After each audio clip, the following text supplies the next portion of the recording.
Bismillahirrahmanirrahim. Assalamualaikum warahmatullahi wabarakatuh. Perkenalkan, nama saya Tahmid Rondanu, dan pada hari ini saya akan mempresentasikan tentang pengaruh komunikasi interpersonal dan kompensasi finansial terhadap kinerja karyawan pada PT Matra Engineering dan Konstruksi di Cilegon, Banten.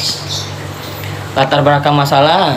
Yang pertama, sumber daya manusia merupakan faktor terpenting dalam suatu organisasi ataupun perusahaan.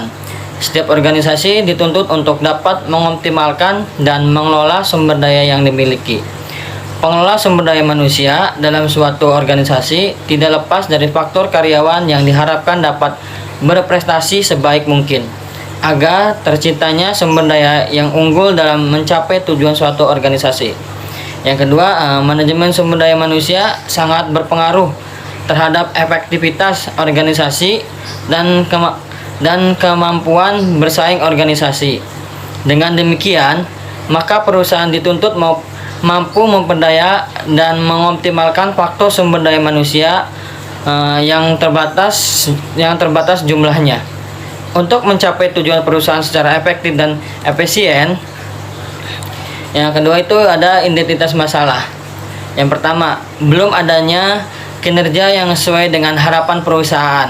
Yang kedua, masih kurang efektif pengaturan jadwal kerja yang ada dengan tenaga kerja. Yang ketiga, karyawan kurang memahami prosedur yang ada di organisasi. Yang keempat, kurangnya komunikasi yang baik antara atasan dengan karyawan. Yang kelima, kurangnya komunikasi yang baik antar karyawan. Yang keenam, terjadi kesalahpahaman antara karyawan maupun dengan atasan. Yang ketujuh, pemberian kompensasi finansial masih minim untuk karyawan. Yang kedelapan, perbedaan kompensasi finansial pada karyawan yang sama menimbulkan persaingan tidak sehat. Yang kesembilan, waktu bekerja dengan beban kerja yang banyak turut mempengaruhi kompensasi finansial. Rumusan masalah. Apakah terdapat pengaruh komunikasi personal terhadap kinerja karyawan di PT Matra Engineering dan Konstruksi di Cilegon, Banten? Yang kedua, apakah terdapat pengaruh kompensasi finansial terhadap kinerja karyawan di PT Matra Engineering di Cilegon, Banten? Yang ketiga, secara bersama-sama, apakah terdapat pengaruh komunikasi interpersonal dan kompensasi finansial terhadap kinerja karyawan di PT Matra Engineering Konstruksi di Cilegon, Banten? Tujuan penelitiannya untuk mengetahui pengaruh komunikasi interpersonal terhadap kinerja karyawan di PT Matra Engineering dan Konstruksi di Cilegon, Banten. Yang kedua, untuk mengetahui pengaruh kompensasi finansial terhadap kinerja karyawan di PT Matra Engineering dan Konstruksi di Cilegon, Banten. Yang ketiga, untuk mengetahui pengaruh simultan atau bersama-sama pengaruh komunikasi interpersonal dan kompensasi finansial terhadap kinerja karyawan di PT Matra Engineering dan Konstruksi di Cilegon, Banten. Di sini deskripsi teoretik. Yang pertama, kinerja karyawan adalah suatu proses atau hasil kerja yang dihasilkan oleh karyawan melalui beberapa aspek yang harus dilalui serta memiliki tahapan-tahapan untuk mencapai dan bertujuan untuk meningkatkan kinerja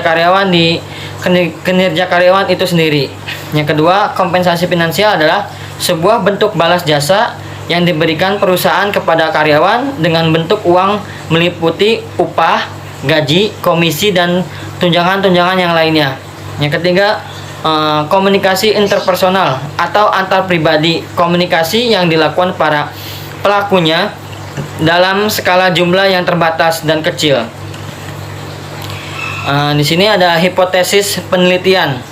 H1, diduga terdapat pengaruh komunikasi interpersonal terhadap kinerja karyawan. H2-nya diduga terdapat pengaruh kompensasi finansial terhadap kinerja karyawan.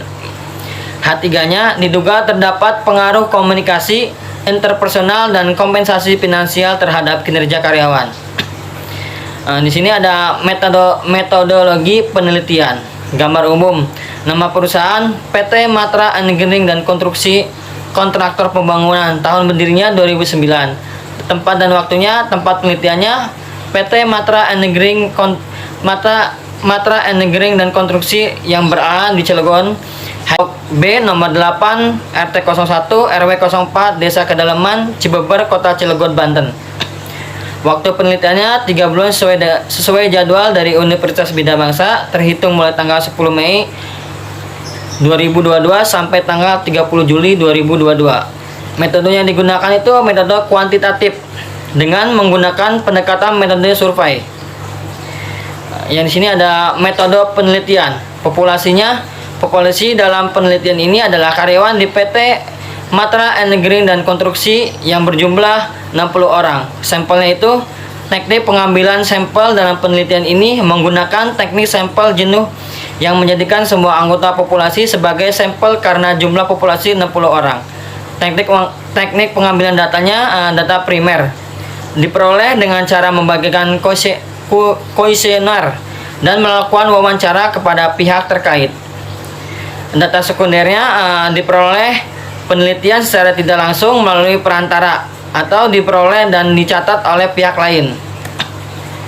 Metode pengumpulan data di sini ada studi kepustakaan atau library study. Yang kedua itu metode pengumpulan data langsung peneliti lapangan, fieldwork research. Penelitian lapangan fieldwork research. Sekian dari saya, kurang lebih mohon maaf. Wassalamualaikum warahmatullahi wabarakatuh.